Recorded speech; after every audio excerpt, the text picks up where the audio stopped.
Et bonjour YouTube, j'espère que vous allez bien. On est ensemble pour une nouvelle vidéo. On arrive à la fin de ce défi de février. Ça va être une vidéo un peu particulière aujourd'hui, vous le voyez à la caméra. Et ce ne sera pas un pack opening, promis, je sais que vous n'êtes pas forcément les plus grands fans. Aujourd'hui, on va parler des dilemmes de la méta. À quels dilemmes sont confrontés finalement les joueurs feu lorsqu'ils doivent choisir entre jouer Snake Eyes, Fire King Snake Eyes, Snake Eyes pur ou Snake Eyes, peut-être une variante avec Evolzor. Avant de commencer, je voudrais tous vous remercier pour ce défi parce que c'était un défi qui était assez éprouvant, mais j'ai l'impression que vous avez plutôt kiffé dans l'ensemble ce petit défi de une vidéo par jour pendant tout le mois de février. En mars, ça va être assez compliqué, mais on discutera à 16 h sur Twitch de peut-être pourquoi pas le prolonger. On en discutera tout à l'heure, donc évidemment passer sur le live, n'hésitez pas. Et surtout, si vous venez de YouTube, n'hésitez pas à me le dire parce que je sais qu'il y a pas mal d'entre vous qui consomment pas forcément énormément de Twitch. Et c'est vrai que aujourd'hui, on sera en stream à partir de 16 h. Alors, du coup, aujourd'hui, on va parler un peu des dilemmes. Je vais vous donner mon avis un peu sur la méta, un avis qui évolue évidemment tous les jours. Ma parole n'est pas parole d'évangile, évidemment. Mon but à moi, ça va être de vous partager un peu ce que je pense du jeu actuellement.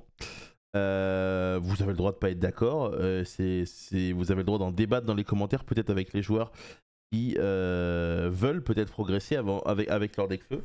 Moi, je vais vous donner un peu mon avis, ce que je pense, et je vais vous offrir surtout tout simplement les solutions que vous avez et pas mal de questions. La metagame, c'est ça, des tas de questions auxquelles il faut répondre à un instant T et après chaque week-end d'event se reposer ces questions et repartir de zéro. Donc c'est toujours très très intéressant. On est parti sur mon petit setup. Alors en setup maison, hein, évidemment, nous n'allons pas commencer à avoir un gros budget, faut pas déconner. Alors, dans un premier temps, je vais vous présenter selon moi les 28 à 30 cartes qui sont obligatoires dans toutes les versions. Ça, je pense que c'est le premier truc qui est important. Avant de tout simplement parler un peu des options qu'on a dans les différentes versions de Snake Eyes, voici selon moi les 28 à 30 cartes qui sont obligatoires. Et vous allez vite comprendre pourquoi ces 28 à 30 cartes, c'est évidemment à cause ou grâce, en fonction de mon point de vue, à Diabell Star. Diabell Star, évidemment, il y a des joueurs qui préfèrent en jouer une, il y a des joueurs qui préfèrent en jouer deux. Ici, on va en mettre trois et on va partir d'un point de vue vraiment consistance à fond. Diabell Star est la carte qui vous permet d'extendre, la carte qui vous permet d'accéder à des boards beaucoup plus puissants. Et donc, on va partir sur le principe qu'on en a trois. Ensuite, on a évidemment la base de spell. La base de spell, ça va être 3 Wanted obligatoires, 3 Bonfire malheureusement obligatoires. Je sais qu'on travaille tous et qu'à la fin du mois, on a envie de chialer quand on se dit qu'on s'est payé des Bonfire. Et selon moi, One for One est obligatoire. Alors évidemment, tout le monde ne va pas être d'accord avec ça. Selon moi, cette carte est une carte qui vous permet de réagir si votre adversaire contre votre frame, contre votre première summon ou autre. Ça vous permet d'avoir un extender en plus. Selon moi, la seule raison qui pourrait être justifiable pour ne pas jouer cette carte, c'est de jouer quasiment aucun hand-trap et full board breaker parce que la carte nécessite de défausser un monstre. Mais je considère qu'elle est obligatoire. Vous me direz dans les commentaires ce que vous en pensez. Et ensuite, évidemment, on va avoir tous les Snake Eyes, donc les 3 frênes, hop, les 2 Poplars, ainsi que Flamberge et Chêne. Donc ça, c'est les 18 cartes qui, selon moi, sont indispensables. Et en gros, je vous ai dit entre 28 et 30, parce que selon moi, ça, c'est indispensable, ça, c'est indispensable, ça, c'est indispensable, et ça, c'est indispensable. Alors pourquoi c'est indispensable? Parce que je considère que les hand traps sont vraiment très bonnes. Nibiru, c'est une carte qui fait énormément débat, mais selon moi, la combiner avec une de ces cartes-là, c'est trop trop fort.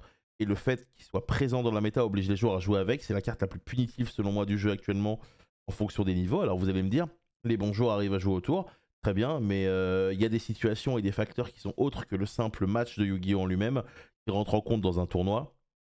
La fatigue, la pression, whatever. Et du coup, je considère que cette carte-là est une des cartes les plus importantes du format aujourd'hui. Et à côté de ça, elle vous permet tout simplement de punir les joueurs qui vont pas s'en méfier.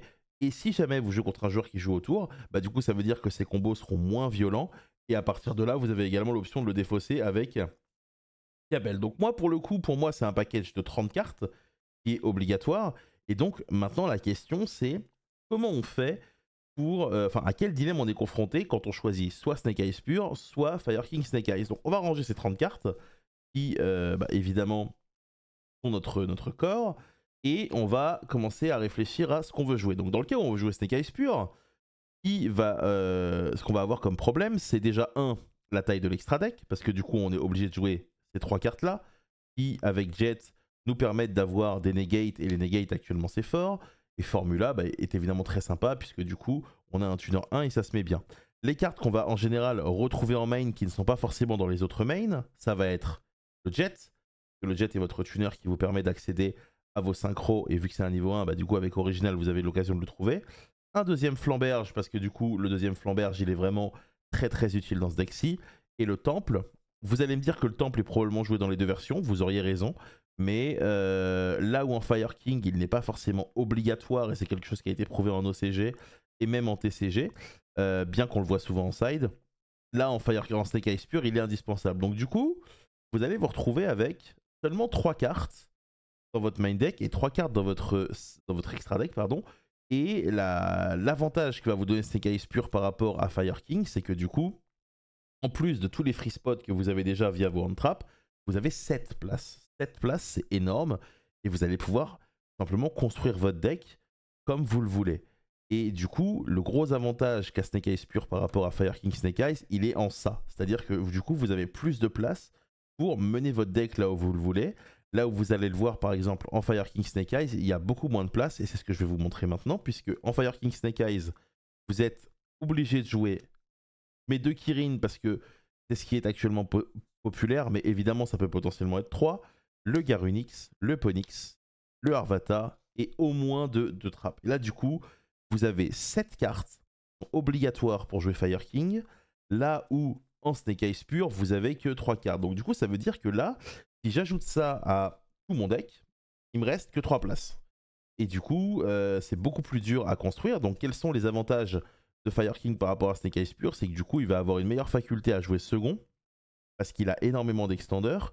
Et à côté de ça, il va être capable justement de déborder l'adversaire et même potentiellement sur un Nibiru bien placé, continuer à refaire énormément de summon. Le problème qu'il va y avoir, c'est que du coup on a moins de free spot et donc notre deck va avoir une tendance à être pas forcément moins stable, mais peut-être un peu plus briqué, parce que ces cartes-là, c'est des cartes que vous ne voulez pas en main, c'est des cartes que vous voulez tout simplement sortir de votre deck. Enfin, sortir de votre deck, je me comprends, mais invoquer ou utiliser depuis votre deck. Simplement ça, en allant chercher avec Ponix.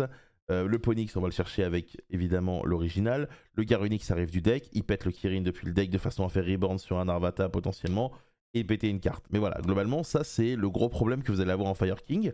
Aujourd'hui en France, Fire King Snake Eyes est moins populaire que Snake Eyes pur à cause de ça. Parce que du coup, le fait d'avoir moins de place entre guillemets pour ajouter votre petite touche personnelle, c'est toujours un peu compliqué. Côté extra deck, il y a 2 cartes qui ressortent en Fire King qui ne sont pas forcément en Snake Eyes pur mais qui peuvent l'être.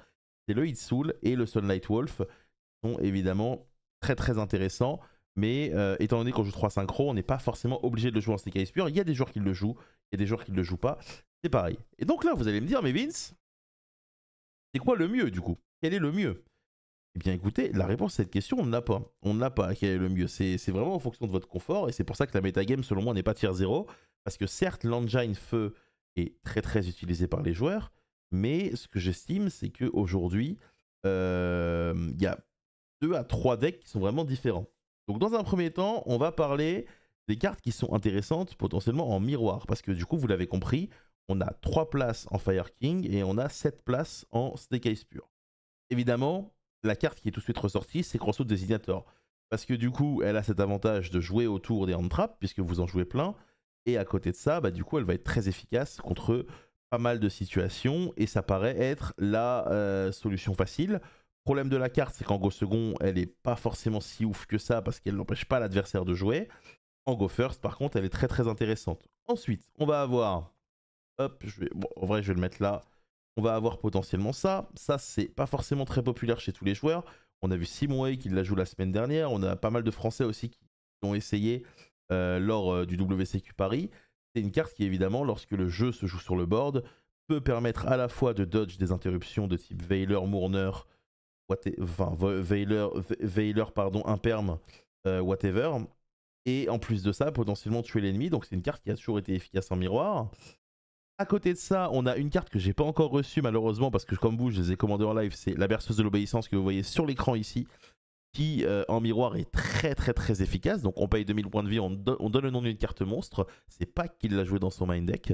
Le monstre déclaré, s'il est dans le deck de l'adversaire, l'adversaire choisit soit de vous le donner en main, soit vous l'invoquez spécialement. Donc évidemment, très utile avec Poplar et Fren. Et la dernière carte, ça va être Monster Reborn. Voilà, Monster Reborn qui est évidemment utile. Si votre adversaire joue les mêmes cartes que vous, bah, ça vous permet d'être bien. Donc ça, c'est des cartes qui peuvent être utiles. L'intérêt de ces cartes, c'est que si vous vous attendez à jouer beaucoup de miroirs, elles vont être très efficaces. Le petit désavantage, c'est que par contre, bah, si vous êtes dans un environnement qui est sauvage, par exemple un WCQ, où vous allez potentiellement jouer contre 8 decks différents en 8 rondes, bah, vous allez avoir des cartes, par exemple ça, qui peuvent potentiellement être tout à fait inutiles. Donc c'est pas forcément le choix préféré des joueurs. À côté de ça, vous avez des free spots plus génériques qui peuvent être utilisés par les joueurs. Call By. Call By évidemment qui est une carte magnifique qui a un problème de Call By, c'est qu'en miroir, bah, notamment quand vous jouez Fire King, bah, les cartes que vous allez essayer de retirer, ça va être souvent Prométhéane, Garunix entre autres, et c'est des cartes que vous avez envie d'utiliser pendant votre tour, donc c'est pas forcément un choix qui est obligatoire en main deck, mais des joueurs la jouent en side et des joueurs la jouent également. Droplet qui peut être intéressante, un peu comme ennemi contrôleur dans le cas où vous voulez annuler un effet de monstre rapidement et potentiellement surprendre votre adversaire. Super Poly peut également être très intéressante. Le problème de Super Poly, c'est que bah, on est sur une carte qui aujourd'hui évolue dans un environnement où votre extra deck est très compliqué à faire. Si vous pourriez, vous mettriez 23 joueurs dans votre extra deck. Et là où en équipe de France, on a pu prendre Adil Rami et être champion du monde, bah, dans votre extra deck, malheureusement, ça va être compliqué. Si jamais il y a certaines cartes que vous ne prenez pas, donc c'est un peu plus compliqué selon moi. Et Cyclone, qui est très très polyvalente, un peu moins forte que les autres, mais qui permet dans un environnement sauvage, par exemple, de très bien se comporter en gérant des terrains, en gérant des anti-spell fragrances en manche 2, des summon limit, voire même des îles de Fire King. Donc ça, c'est les cartes qui sont qui peuvent être intéressantes et qui peuvent rentrer, mais ça va dépendre de vos objectifs évidemment avec le deck et ce que vous pensez rencontrer. Il y a une carte qui est dans les deux catégories, même dans toutes les catégories, mais qui a un dilemme un peu spécial, c'est celle-ci. Alors celle-ci, j'imagine le raisonnement banal de n'importe quel joueur, c'est de se dire il y a 15 ans de trap par deck, bande de débiles, faut la jouer main deck, elle est trop forte. Et du coup, c'est un peu le gros dilemme qui a été présenté lors de cette YCS Vegas, c'est la plupart des joueurs soit ne le jouaient pas en main deck, soit en jouaient un. Parce que globalement, c'est une carte qui a besoin qu'il se passe quelque chose pour être activée. Et dans une situation où tous les joueurs jouent de quoi interrompre des effets de monstre, on se retrouve souvent avec très très peu de cartes en main. Donc en fait, chaque carte en main va avoir une dépendance ultra importante. Et si vous avez une carte qui est morte, qui ne fait rien, souvent ça fait vraiment la diff. Parce que du coup, vous allez perdre. Moi, j'ai pas encore résolu cette question. J'aurais tendance, sans avoir de volume de jeu, à penser que c'est mandatory x1, pour être tout à fait transparent avec vous. Maintenant, je comprends tout à fait aujourd'hui les plus grands joueurs américains qui en jouent peut-être soit en side, soit pas en main deck, parce qu'actuellement, la méta a pris une tournure de full on trap qui a pour but tout simplement d'arrêter l'adversaire. Donc là, vous allez me dire, mais à ce moment-là, Vince, c'est facile. S'il cherche à m'arrêter, je le baise. Mais encore une fois, c'est pas si facile que ça. La carte n'a pas que des avantages, même si elle paraît magnifique. Donc c'est pour ça que j'ai voulu la mettre à part. Parce que je pense que cette carte est... En fait, cette carte, j'ai un peu l'impression que c'est un peu l'arbitre du format. Et il y a des situations où elle va être magnifique et peut-être même la meilleure carte du jeu. Et des situations où, al contrario, bah, en fait, la situation classique où cette carte vous fait perdre, c'est le scénario où vous vous dites « je pose mon H, si je prends une hand trap, je fais talent ». Et vous prenez ça, quoi. Et quand vous prenez ça, bah en fait la carte, vous avez envie de crever, en fait. Genre c'est la pire carte du monde. Donc voilà. Donc c'est pas facile à résoudre comme problème, mais c'est un des problèmes qu'il faut évidemment résoudre. Il n'y a jamais de solution parfaite dans un format. Il faut être capable de jouer en fonction de son confort et de ce qui vous plaît. Voilà, ça c'est tout ce que je pense du format aujourd'hui, tout ce que je pense des problèmes, des dilemmes auxquels vont être confrontés évidemment qui va être joueur feu. N'hésitez pas à me dire dans les commentaires si ce type de vidéo vous plaît, si tout simplement vous avez aimé, et pas à débattre dans les commentaires parce qu'il y a tellement de choix possibles qu'évidemment il y a énormément de choses à débattre et je pense que c'est super intéressant. Prenez soin de vous, pensez à vous abonner, ça coûte absolument rien mais ça donne énormément de force et on se retrouve ce soir pour l'hebdo Yu-Gi-Oh sur ma chaîne Twitch. À partir de 16 h, on sera en live et on débriefera un peu tous les decks du week-end. On reviendra notamment sur Voice Voice qui devient peut-être le contender qui n'est pas au niveau de feu, mais qui s'en sort le mieux. On en parlera tout à l'heure. Prenez soin de vous, des bisous, à demain.